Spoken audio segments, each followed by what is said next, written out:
అనకాపల్లి జిల్లాలో ఘోర రోడ్డు ప్రమాదం సంభవించింది. ప్రయాణికులతో వెళ్తున్న ఒక ప్రైవేట్ ట్రావెల్స్ బస్సు నియంత్రణ కోల్పోయి రోడ్డు పక్కన ఉన్న కారులోకి దూసుకెళ్లింది. ఈ ప్రమాద సమయంలో బస్సులో ఉన్న ప్రయాణికులు తీవ్ర భయాందోళనకు గురయ్యారు. ప్రమాద తీవ్రతకు బస్సు ఒక పక్కకు ఒరిగిపోవడంతో భారీ శబ్దంతో కారులో పడిపోయింది.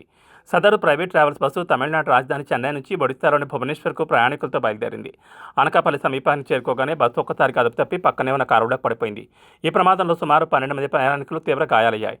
క్షతగాత్రులను స్థానికులు మరియు పోలీసులు కలిసి హోటాహుట్న సమీపంలోని ఆసుపత్రికి తరలించారు. వీరిలో ముగ్గురి పరిస్థితి విషమంగా ఉన్నట్లు సమాచారం.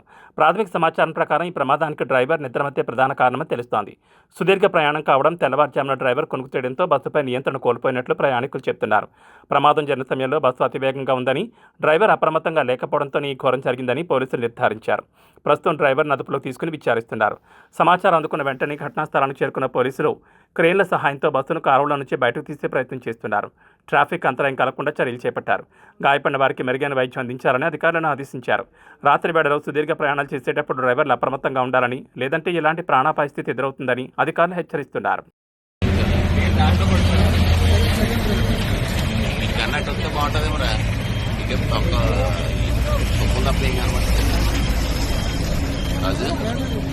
రాజులకే